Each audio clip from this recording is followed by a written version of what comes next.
안녕하세요. 저는 가천대학교 의과대학에서 비뇨학과의 교수를 맡고 있는 정한입니다. 제가 오늘 말씀드릴 내용은 플립러닝에 대한 내용입니다. 플립러닝은 거꾸로 교실이라고 알려져 있는 학생들이 스스로 학습할 수 있는 그런 형태로 수업을 진행하는 걸 이야기합니다. 모든 의과대학 과정의 수업을 다 플립러닝으로 진행할 수도 없고 또 진행할 필요도 없지만 그래도 학생들이 스스로 학습할 수 있을 만한 그런 충분한 자료가 제공되고 나서 진행된 가이드된 플립러닝은 학생들의 동기부여와 그 다음에 학습을 통해서 얻을 수 있는 지식 습득에 좀 탁월한 효과를 발휘한다고 알려져 있습니다. 그래서 제가 그동안 3년 동안 진행했던 저희 플립러닝의 경험을 여러분들과 지금 나누고자 합니다. 제가 오늘 말씀드릴 내용은 플립러닝의 필요성, 간단히 소개해드리고, 플립러닝이 어떠한 구성 요소를 가지고 있냐, 그 다음에 제가 주로 수업 시간에 활용하는 소크라티브라는 앱을 이용해서 학생들과 퀴즈를 풀어나가는 방식, 그 다음에 그 퀴즈를 활용해서 학생들의 지식 습득의 정도를 평가하는 그런 내용, 그 다음에 플립러닝의 수업 방식의 신뢰를 증례풀이 형식과 문제풀이 형식으로 나누어 설명드리고자 합니다. 금년 5월에 경주에서 진행된 의학교육학회에서 의과대학에 진학한 학생들을 대상으로 한 설문지 조사에서 의과대학 수업을 받으면서 본인의 창의성이 과연 저하되었는가 라는 그런 질문에 실제 학생들이 답한 대답입니다. 여기서 본인의 창의성이 저하됐다고 답한 학생의 퍼센테이지가 총 66.4%가 나왔습니다. 특히나 이제 예과 1학년부터 본과생으로 올라가면서 그 비율은 점점 증가되고 있는 현상입니다. 이러한 창의성이 저하된 이유가 무엇일까라는 걸 학생들한테 질문을 던졌을 때 보면 학생들은 시간적 여유가 부족하다 또는 개인의 자율성이 부족하다. 근데 이제 우리가 주의해야 될 내용은 교육 내용이 방식에 문제가 있지는 않느냐 라는 그런 내용이 포함되어 있고요. 특히나 이제 개인의 자율성 부족을 들면 어떤 이유로 개인의 자율성이 부족해졌는가 학생들이 생각하면 선택의 여지가 없는 커리큘럼도 있지만 중요한 게 주입식 교육 위주의 딱딱한 강의식 수업 때문에 개인의 자율성이 부족해졌다. 뭐 이렇게 얘기들을 하고 있습니다. 또 이제 동기하고를 의식하게 되어 새로운 의견을 내거나 질문하기 어려운 그런 수업 분위기가 개인의 자율성을 부족하게 만드는데 큰 영향을 주었다. 이렇게 되어 있습니다. 그리고 기존의 강의식 수업으로 학생들의 창의성이 떨어지게 되고 또 아시다시피 의학 지식은 굉장히 빠른 속도로 증가되기 때문에 저희가 모든 내용을 학생들이 가르칠 수 없다는 것이 그게 저희 의학교육에서 주목해야 될 점입니다. 플립러닝은 학생들이 스스로 공부할 수 있는 그런 태도, 즉 스스로 학습 태도를 학생들한테 가르쳐주는 수업 방식입니다. 플립러닝을 학생들이 제대로 하기 위해서는 제대로 된 강의로 교과서, 인터넷 학습 자료 이런 것들을 교육자가 적절히 제공해 주어야 합니다. 또 2시간 강의에 약 10분에서 15분 정도로 구성되어 있는 강의자의 동영상이 제공된 경우가 학생들의 플립러닝의 동기유발에 굉장히 도움이 되는 걸로 알려져 있습니다. 이 동영상에는 꼭 필요한 내용만으로 구성이 되어야 하고 그 다음에 동기부여가 될 수 있도록 질문을 던지는 그런 형태의 동영상이 적절합니다. 또 소크라티브 앱들을 이용한 형성평가. 저는 이제 소크라티브 앱을 이용해서 주로 수업 시작하자마자 그 다음에 수업이 바로 끝나고 나서 동일한 퀴즈를 보통 10문제씩 보고 진행을 시키는데요. 그렇게 되면 소크라티브 앱을 이용하면 실시간 정답률이 나오기 때문에 학생들이 어떤 문항에 대해서 실질적으로 수업을 통해서 또는 사전 학습을 통해서 부족한지를 파악해낼 수 있습니다. 그래서 마무리 지을 때 그런 부족한 내용을 한 번 더 짚어주면 학생들이 우리 수업을 통해서 얻어갈 수 있는 내용들을 얻어가는데 좀 도움이 된다고 생각을 합니다. 수업은 토론식으로 학습 활동이 진행될 수 있도록 하는 것이 가장 적절하다고 되어 있습니다. 지금부터는 2019년에 종양학 블록 강의에서 제가 했던 비뇨기 종양학 파트 2시간짜리에서 학생들한테 플립러닝을 어떻게 진행되는지에 대한 상세한 내용을 소개하면서 플리러닝의 방식에 대해서 안내해 드리고자 합니다. 제가 먼저 플리러닝의 콘텐츠를 학생들에 제공할 때 강의록을 저희 대학에서 이제 파워포인트로 제공을 하죠. 그래서 강의록을 파워포인트로 제공을 일단 했습니다. 그리고 제가 다루는 분야는 이제 비뇨기학과 종양하기 때문에 신장암, 요로 상피암, 전립선암, 고환암, 응경암의 5가지 암종을 다루게 됩니다. 이제 응경암은 거의 지금은 없기 때문에 이 5가지 암종에 대한 간단한 동영상을 유튜브를 통해서 제가 찾았습니다. 그래서 내용을 다 검토했더니 학생들이 보기에 적절한 정도의 분량, 그러니까 시간이 그렇게 길지 않은 적정한 분량이며 키포인트가 기술되어 있는 그런 동영상들을 찾아서 같이 학생들한테 제공을 했습니다. 물론 이 제공하는 툴은 아시다시피 이제 구글 클래스룸이라는 제공 툴을 이용했습니다. 구글 클래스룸은 이러한 유튜브 동영상이나 이러한 강의록들을 학생들한테 제공하기가 매우 용이한 형태로 되어 있습니다. 빙영이 종양학의 플립러닝은 증례 발표 형식의 그런 증례 풀이 형식의 그런 형태를 제가 취했습니다. 그래서 모두 총 15개의 증례를 학생들한테 제공해 주었습니다. 먼저 학생들한테 사전 공부를 위해서 18분짜리 플립러닝용 비뇨의학과 종양학, 비뇨기 종양학에 대한 동영상을 학생들한테 찍어서 안내를 해드렸고요. 그 다음에 신장 종물 5예, 그 다음에 요로 상피 종물 5예, 절센 증례 4대, 그 다음에 고환 종물 1예 해서 총 15개의 증례를 실제 환자 케이스로 영상 자료를 포함해서 학생들한테 제공을 했습니다. 물론 이 자료를 제공할 때는 각각 증례를 이제 워드 파일로 정리를 했고요.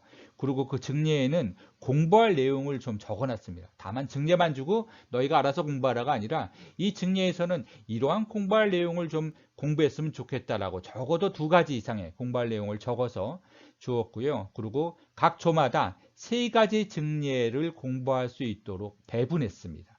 그래서 1조에 3개, 2조에 3개, 그 다음에 3조에 3개, 4조에 3개, 5조에 3개 이렇게 해서 각 조당 3가지 증례를 드렸고, 그 다음에 이제 학생들은 1조의 학생이 8명인데 그 8명이 이 3가지 증례에 대한 PPT 파일을 각각 학생들마다 개별적으로 저한테 제출하도록 과제를 올렸습니다. 그래서 그 슬라이드를 모두 받았습니다. 자, 증례 제시의 예는 이렇게 했습니다. 60세 남자가 혈뇨를 주사로 시행한 복부 전사 단증 촬영 자료입니다. 굉장히 간단하게 주고요. 그 다음에 조영제 사용 전 사진, 조영제 사용 후 사진, 이런 임상 판독 소견을 같이 첨부해서 줬습니다. 그리고 이 학생들이 판독만 보고는 내용 파악이 좀 어렵기 때문에 실제로 병변이 있는 부위를 이렇게 마킹을 해가지고 학생들이 조금 더 여기에 포커싱을 할 수 있도록 그렇게 해서 주었습니다. 2학년 학생이기 때문에 이러한 마킹을 하지 않으면 학생들은 실제 병변이 어딘지 잘 모르고 수업을 준비하게 되는 그렇게 되는 경우도 많기 때문에 꼭 이렇게 마킹이 필요하다고 저는 생각을 합니다. 그럼 학생들한테 제공한 이 플립러닝 동영상은 과연 어떻게 만드느냐? 물론 좋은 카메라를 장착을 하고 그리고 정식으로 되어 있는 그런 어떤 녹화 스튜디오에서 녹화할 수도 있습니다. 하지만 교수님들의 경우에 아주 간단하게 파워포인트로 동영상을 제작할 수 있습니다. 지금 이 동영상도 파워포인트로 제작된 겁니다. 파워포인트로 녹화 버튼을 누르고 그 다음에 동영상을 녹음을 하고 그리고 파일을 동영상 파일로 내보내기를 하면 mp4 파일로 동영상이 저장이 됩니다. 그래서 이 유튜브의 닥터 한정, 닥터 dr 그 다음에 HANJUNG 한정으로 검색을 하시면 제 채널에 제가 플립러닝에 관련된 동영상들을 올려놓은 게 있는데 2019년 종양학 플립러닝 동영상이 거기에도 올라가 있어서 동영상을 이렇게 만드는구나 라고 참조해 주시면 좋을 것 같습니다. 자, 교수님들하고는 제가 소크라티브 앱을 이용해서 실제 퀴즈, 학생들이 참여했던 퀴즈를 같이 풀어볼 예정입니다.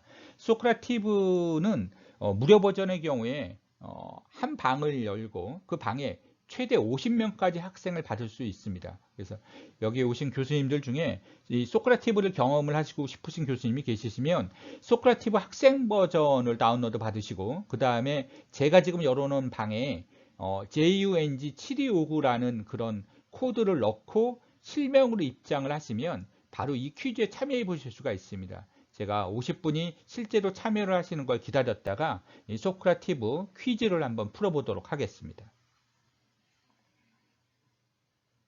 그리고 이 소크라테브 퀴즈를 이용해서 학생들과 그 수업을 시작과 마치고 나서 퀴즈를 풀면서 피드백한 내용에 대해서도 제가 동영상을 찍어 놨습니다. 그래서 이건 역시도 유튜브 닥터 한정이라는 채널을 따라 들어가시면 비뇨 의학과 종양학 플리러닝에 소크라테브 앱의 동영상이 되어 있고요. 또 그 동영상에는 소크라테브 퀴즈를 만드는 방법에 대해서도 제가 동영상을 찍어 놓은 것이 있습니다. 본 수업 과정을 조금 더 구체적으로 설명을 드리면 중례풀이 방식입니다. 수업 주제를 3개에서 5개 정도로 나누고요. 또 각 주제별 실제 환자 증례와 검사 자료를 이용해서 증례 자료를 만듭니다.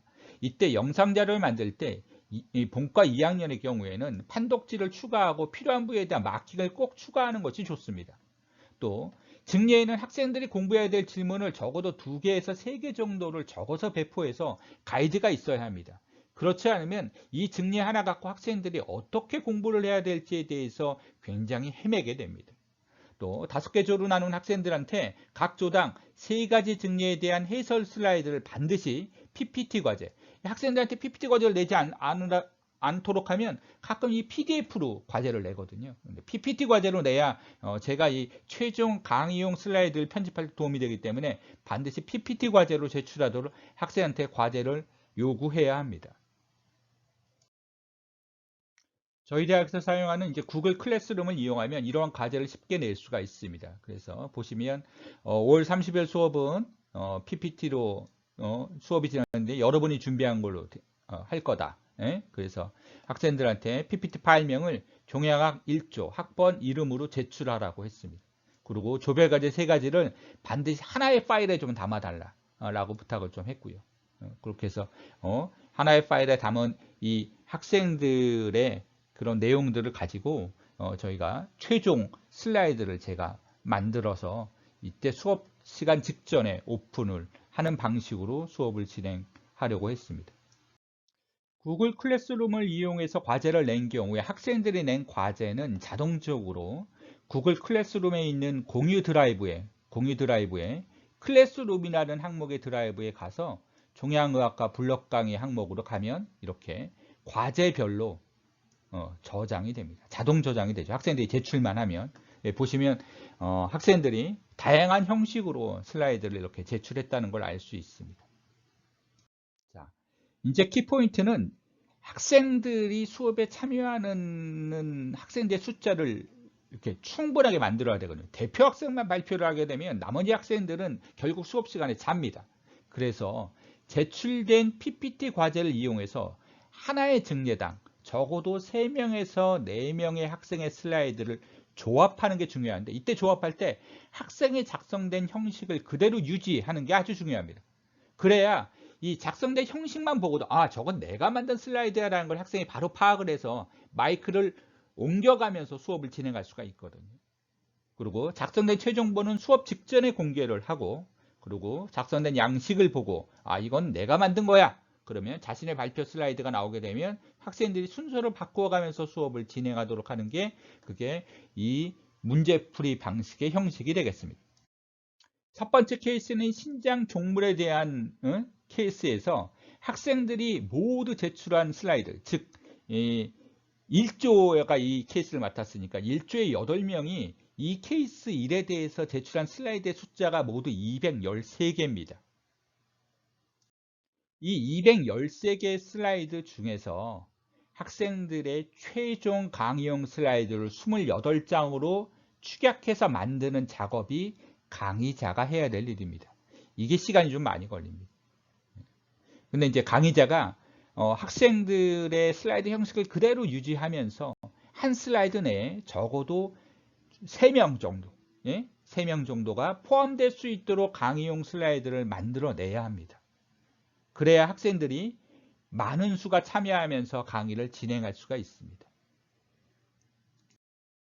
닥터 한정 유튜브 채널에 가면 제가 2019년도 비정규 종양학 플리러닝을 진행한 신자감 증리 풀이 방식 본수업과 전립선암 문제 풀이 방식 본수업에 대한 동영상이 제공되어 있습니다. 그 동영상을 보시고 이렇게 학생들이 서로 다른 슬라이드의 형식을 가지고 한 증례에 두세 명이 나와서 문제 풀이 방식의 수업을 진행하는구나라는 걸 경험해 보실 수 있습니다.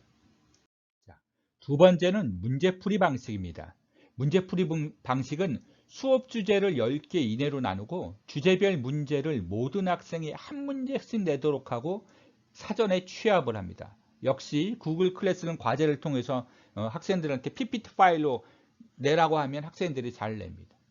물론 학생들이 직접 문제를 내는 게 너무나 좀 가치 없거나 아니면 잘못된 문제가 나올 수도 있을 가능성이 크기 때문에 좀 내외산소처럼 국시 출제 문항 비율이 높은 파트에서는 실제로 출제된 문항을 그냥 강의자가 선정해서 취합하지 않고 하는 방법도 있습니다. 근데 이제 학생이 스스로 문제를 내는 것이 사전 수업에 크게 도움이 되기 때문에 저는 이 학생이 스스로 문제를 내도록 하는 방식을 취했습니다. 자, 학생들이 제출한 문제 중에 완성도가 높거나 중요도가 높은 문제를 각 조당 5문항을 선정합니다. 즉 80문항 중에서 이 5문항을 선정해야 되는 거죠. 각 조에선 80문항씩 나오게 될 거고요. 그 80문항에서 5문항, 1조. 2조에도 80문항 중 5문항. 그러니까 이게 강의자가 해야 될 일이에요. 그러니까 강의자가 선정하는 작업이 굉장히 오랜 시간이 걸릴 수 있죠. 자, 각 조당 선정된 5문항을 이제 배정을 하거나 또는 이제 강의자가 국시 출제 기출문항 중 조당 5문항을 배정을 하는 방법을 일단 취한 다음에 두 번째로 해야 될 일은 각 조별로 배정된 5문항에 대한 해설입니다. 이 해설을 역시 각 조의 모든 학생이 증례풀이 방식하고 똑같은 형식으로 과제 제출 방식을 통해서 PPT로 받습니다.